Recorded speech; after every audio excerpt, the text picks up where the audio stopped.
আসসালামু আলাইকুম, মিথিলাস ব্লগ থেকে চলে এসেছি নতুন আরো একটি ভিডিও নিয়ে। তো আজকের ভিডিওটা কিন্তু চুল বাঁধা নিয়ে, হেয়ার স্টাইল। তো আসলে পার্লার দেওয়ার পর থেকেই অনেক কিছুর অভিজ্ঞতা হয়েছে, যে কাজগুলো কখনো জানি না সেগুলিও করতে হয়েছে। তো তেমনই একটি কাজ এই হেয়ারটাকে বাঁধা। তো আমার এই ব্রাইডের হেয়ারগুলো একদমই ছোট ছোট ছিল। তো এই হেয়ারে আমি কিভাবে বাঁধবো আমি সেটাই ভেবে পাচ্ছিলাম না। তো অ্যাট লাস্ট হচ্ছে আমি এখন যে টপে আছে যে হেয়ার স্টাইলটা, আমি সেই হেয়ার স্টাইলটাই দেওয়ার চেষ্টা করতেছি। যদিও আমার খুবই কষ্ট হয়েছে, বারবার হাত থেকে চুলগুলো ছুটে যেতে নেয়। তো আমি ভালো করে শক্ত করে ধরে রাখি, যেহেতু ছোট ছোট চুল, তো বারবার ছুটে যেতে নেয়।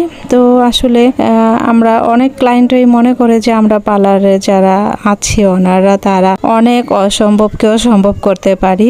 অনেক কিছুই এমন ঘটনা ঘটে যে হ্যাঁ আপু দেখেন আপনি এটা করতে পারবেন, এটা সেটা। আসলে সবকিছু কি আমাদের আয়ত্তেই বা থাকে? তারপরে হ্যাঁ, আমরা যতটুকু সম্ভব সমাধান দেওয়ার চেষ্টা করে থাকি। তো তেমনই একটি কাজ, এটা আসলে অসম্ভব ব্যাপারই ছিল। তো সেই কাজটাই আসলে সম্ভব করে ফেলেছি যেভাবেই হোক। তো অ্যাট লাস্ট দেখতেই পাচ্ছেন যে ব্রাইডটাকে কত সুন্দর লাগতেছে হেয়ার স্টাইলটাই। তো এতটুকু ছোট ছোট চুলটা এভাবে বাঁধতে যে পারবো সেটা আমি কখনো ভাবিনি। তো সামনে কিন্তু আমি একটি ফলস হেয়ার লাগিয়ে দিয়েছি। তো কেমন হয়েছে হেয়ার স্টাইলটা অবশ্যই কমেন্ট করে জানিয়ে দিবেন।